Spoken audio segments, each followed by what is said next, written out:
राष्ट्रीय जनता दल के नेता लोग क्या करते थे, अपनी गाड़ी के ऊपर बड़का ललटेन का फोटो बिल्डिंग करा के और राइफल का नाल दुगो इधर और दुगो उधर लेके और आगे की सीट पर बैठा हुआ आदमी डंडा भांजते हुए गरीबों को और अति पिछड़ों को और पिछड़ों को आतंकित करके राज करने का काम करते थे। 4 बजे शाम के बाद बाजार जाना पसंद नहीं करते थे। जब श्री लालू प्रसाद जी और श्रीमती राबड़ी देवी का राज था, हर घर में, हर गांव में बिजली घर घर तक पहुंच गया। इस हवेली खड़गपुर के लोग 4 बजे शाम के बाद बाजार जाना पसंद नहीं करते थे। जब श्री लालू प्रसाद जी और श्रीमती राबड़ी देवी का राज था, और अगर कोई बाजार जरूरी काम से चला गया तो वो जब तक घर नहीं लौटता था तब तक लोग घर के दरवाजे पर बैठकर उसके लौटने का इंतजार करते थे।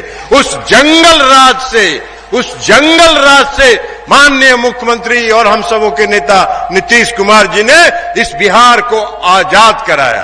आप लोगों को याद होगा, जब लालू प्रसाद जी और श्रीमती राबड़ी देवी का राज था, राष्ट्रीय जनता दल के नेता लोग क्या करते थे, अपनी गाड़ी के ऊपर बड़का ललटेन का फोटो बिल्डिंग करा के और राइफल का नाल दुगो इधर और दुगो उधर लेके और आगे की सीट पर बैठा हुआ आदमी डंडा भांजते हुए गरीबों को और अति पिछड़ों को और पिछड़ों को आतंकित करके राज करने का काम करते थे। माननीय मुख्यमंत्री जी के राज में 18 वर्षों में किसी का साहस नहीं है, किसी को हिम्मत नहीं है, कोई ये साहस नहीं जुटा सकता है कि किसी गरीब, अति पिछड़े और पिछड़े वर्ग के लोगों को आंख दिखाने का भी साहस किसी में नहीं है। यह ताकत अति पिछड़े वर्ग के और पिछड़े वर्ग के लोगों को माननीय मुख्यमंत्री और हम सबों के नेता नीतीश कुमार जी ने दिया है। मुख्यमंत्री जी यहां उपस्थित हैं, उनको बोलना है विस्तार से, वो इन सब बातों की चर्चा करेंगे। हम उस पर नहीं चर्चा करना चाहते हैं, लेकिन एक सांसद के रूप में, जनप्रतिनिधि के रूप में मेरे कंधों पर आप लोगों ने विकास की जिम्मेवारी दी थी और मैं पूरी ईमानदारी और निष्ठा से मैंने इस हवेली खड़गपुर के एक एक क्षेत्र में घूम घूम कर विकास करने का काम किया, सिंचाई की सुविधा उपलब्ध कराई। जब 2014 के चुनाव में हम हार गए चुनाव, माननीय मुख्यमंत्री जी ने की कृपा से मुझको सिंचाई विभाग की जिम्मेवारी दी। मैंने घूम घूम कर पूरे हवेली खड़गपुर के एक एक सिंचाई योजना का जीर्णोद्धार करवाने का काम किया।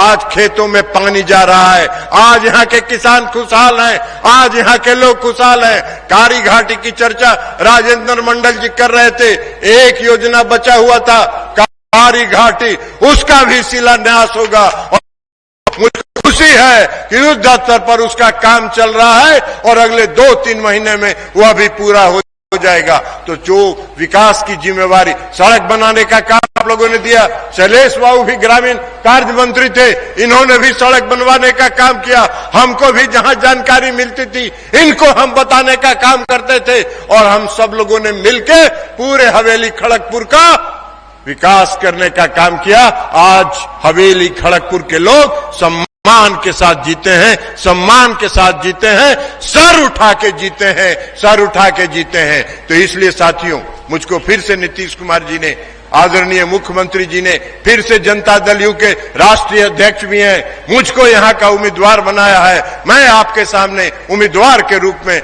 आया हूं और मैं आपसे अपील करता हूं कि 13 मई को जो चुनाव है उसमें एक एक वोट आपका तीर छाप पर बटन दबाकर